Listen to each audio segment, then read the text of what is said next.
Entre el 24 de marzo de 1976 y el 10 de diciembre de 1983, Argentina estuvo sumida en una terrible dictadura que comenzó cuando los comandantes de las tres Fuerzas Armadas, Jorge Rafael Videla, Emilio Macera y Orlando Agosti, derrocaron al gobierno de María Estela Martínez de Perón, quien había asumido la presidencia de ese país tras la muerte del general Juan Domingo Perón. Estos 7 años estuvieron marcados por la violación de los derechos humanos, crímenes de lesa humanidad, terrorismo de Estado, torturas en centros clandestinos de detención y desapariciones forzadas. Una dictadura que representó el exilio forzado para miles de argentinos y dejó más de 30.000 desaparecidos, desapariciones realizadas haciendo uso de prácticas inhumanas como de la que te voy a hablar en esta oportunidad. Hoy en Para No Olvidar, el mayor plan secreto de la dictadura en Argentina, los vuelos de la muerte.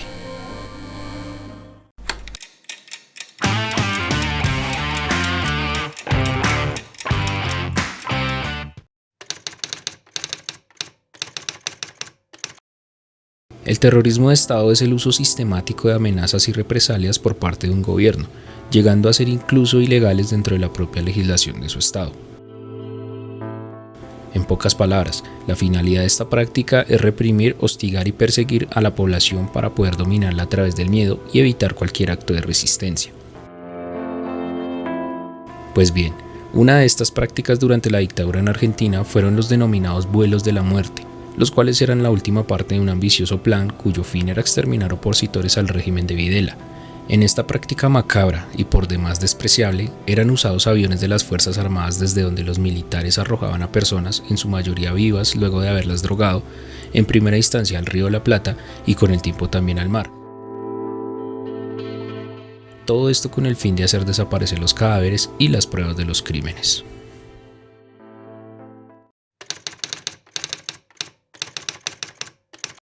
En las instalaciones de la ESMA, Escuela Superior de Mecánica de la Armada, ubicada al norte de Buenos Aires, durante los años de la dictadura funcionó uno de los centros clandestinos de detención más grandes del régimen.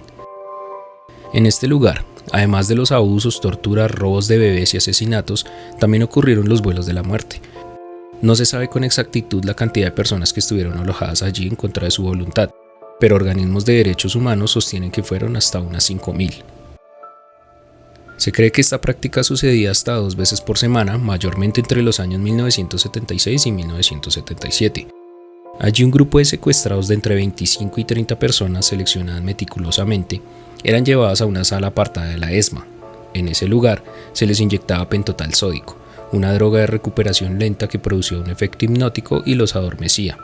Esta droga les era suministrada diciéndoles que era una vacuna y luego se les desnudaba. Más tarde eran trasladados en un camión al aeropuerto de la ciudad de Buenos Aires, el Aeroparque Metropolitano Jorge Newbery, donde finalmente eran embarcados en aviones de la Fuerza Aérea. Estos vuelos despegaban con secuestrados de la ESMA y se cree que también con secuestrados de otros centros clandestinos de detención. Los militares se referían a este método como traslado, lo cual les servía para convencer a los detenidos de que serían llevados a una cárcel y así mantener un poco la calma. De esta manera se ejecutó el plan. De los vuelos de la muerte no existe ningún sobreviviente.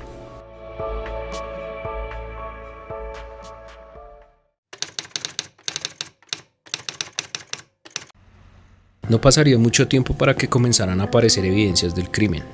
En 1976, a unos 300 kilómetros al sur de Buenos Aires, comenzaron a aparecer cuerpos totalmente destruidos en las costas de Argentina y Uruguay. Los cadáveres fueron rápidamente enterrados como NN, es decir, sin nombre, pero los forenses de la policía realizaron autopsias y la investigación arrojó que la causa de muerte había sido a causa de un golpe muy fuerte desde una gran altura. Roberto León Dios, uno de los forenses que practicó varias de las autopsias, misteriosamente falleció pocos meses después. Todo esto dio pie para que otras personas comenzaran a hablar de las apariciones de los cuerpos. Uno de ellos fue el periodista Rodolfo Walsh, quien el 24 de marzo de 1977, tras un año de instaurada la dictadura, escribió una carta abierta de un escritor a la Junta Militar, en la cual denunciaba estos hechos. Al día siguiente, Walsh fue baleado en pleno centro de la ciudad de Buenos Aires y ya moribundo fue secuestrado y desaparecido. El primer testimonio por parte de algún militar sobre la existencia de los vuelos de la muerte y sobre el terrorismo de Estado al pueblo argentino lo dio el exmilitar de la Armada Adolfo Silingo en una declaración al periodista Horacio Verbitsky, publicada en el libro El vuelo de 1995. Allí el exmilitar reveló la complicidad de la Iglesia Católica frente a estos hechos y explicó toda la mecánica de la operación. También dijo que los vuelos de la muerte no eran la única forma que utilizaban los militares en Argentina para asesinar, pero sí era una muy usada en la mayoría de los centros de exterminio. El día martes, o sea el día anterior, se los designaba para morir, eran llevados al aeropuerto de la ciudad de Buenos Aires, al aeroparque, dormidos o semidormidos mediante una leve dosis de un somnífero y engañados, haciéndoles creer que iban a ser llevados a una prisión del sur. Una vez en vuelo, se les daba una segunda dosis muy poderosa, quedaban totalmente dormidos, se los desvestía y cuando el comandante de la aeronave daba la orden, que ya estaba informando que estábamos en una zona de mar adentro, se los arrojaba al mar uno por uno. En el año 2005, el marino fue condenado a 640 años por delitos de lesa humanidad, pero en julio del 2007, al comprobarse su complicidad en 285 detenciones ilegales, el Tribunal Supremo Español elevó la condena a 1084 años. Actualmente, con 75 años, colabora en una parroquia de Madrid y goza del régimen Cenicienta, un beneficio por el cual queda libre durante el día, pero debe volver a la cárcel para dormir. El testimonio de Silingo no fue el único. Con el pasar de los años, otros militares narraron lo sucedido. Uno de ellos fue Emir Hess, quien contó cómo arrojaban a las personas al Río de la Plata y que él era el piloto. También contó que les ponían una bolsa en la cabeza, los subían a los aviones y los trasladaban hasta que eran arrojados. Este testimonio hace parte de una larga lista de relatos en poder de la justicia argentina que aún no se procesan. Megacausa ESMA es como se han denominado los procedimientos penales que se llevan a cabo para determinar la responsabilidad sobre los diferentes crímenes cometidos en el centro de detención ESMA, partiendo de los testimonios de sobrevivientes y soldados recopilados a través de los años. En estos testimonios se hablaba de jeringas, de frascos de droga, vómitos, marcas en el suelo tras haber arrastrado cuerpos y en especial de los eufemismos que usaban los soldados para referirse a los vuelos de la muerte y que en ese momento dieron a entender que algo malo estaba sucediendo en el aire. Además de usar el término traslados, el cual te mencioné anteriormente, hacían alusión a que los secuestrados iban a hacer comida de peces o a que se fueron para arriba, y uno bastante triste y cínico a la vez, las monjas voladoras, refiriéndose a las monjas francesas Alice Domon y Léonie Duquet, quienes fueron secuestradas junto a otras 10 personas pertenecientes a la causa Madres de Plaza de Mayo en diciembre del 77.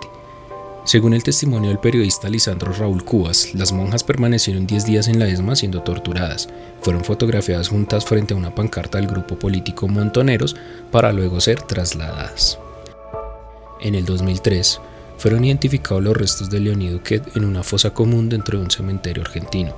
Por otra parte, a la fecha no hay rastro de Alice Domon. Además de los vuelos de la muerte, la megacausa ESMA se encarga de esclarecer las desapariciones de las madres de Plaza de Mayo secuestradas en la iglesia de Santa Cruz, de la adolescente Dagmar Hagelin, el periodista Rodolfo Walsh, los secuestros y desapariciones de los bebés Víctor Donda, Juan Cabandier, Guillermo Pérez y Jorge Castro, entre muchos otros. En cuanto a los vuelos de la muerte, a la fecha la megacausa ha logrado que se condenen a cadena perpetua y otras condenas a más de 50 oficiales que participaron en el plan de exterminio y se espera que para finales del 2021 se enjuicien a más responsables. La dictadura en Argentina es uno de los capítulos más tristes y oscuros de Latinoamérica. La innumerable cantidad de violaciones a los derechos humanos, las madres que no volvieron a ver a sus hijos, los padres a los que les fueron raptados sus bebés para venderlos a otras familias, y en general la incontable cifra de personas desaparecidas por pensar diferente, son una herida que la justicia argentina busca cerrar tras 45 años del golpe militar. Aún falta mucho para que Argentina pueda sanar esas heridas, y aunque se han demorado más de lo esperado, la justicia trabaja para que finalmente las familias de los desaparecidos tengan un alivio y sus muertos finalmente puedan descansar en paz. Si te ha gustado este video, por favor dale like y suscríbete. Y no olvides seguirme en mis demás redes sociales para más contenido.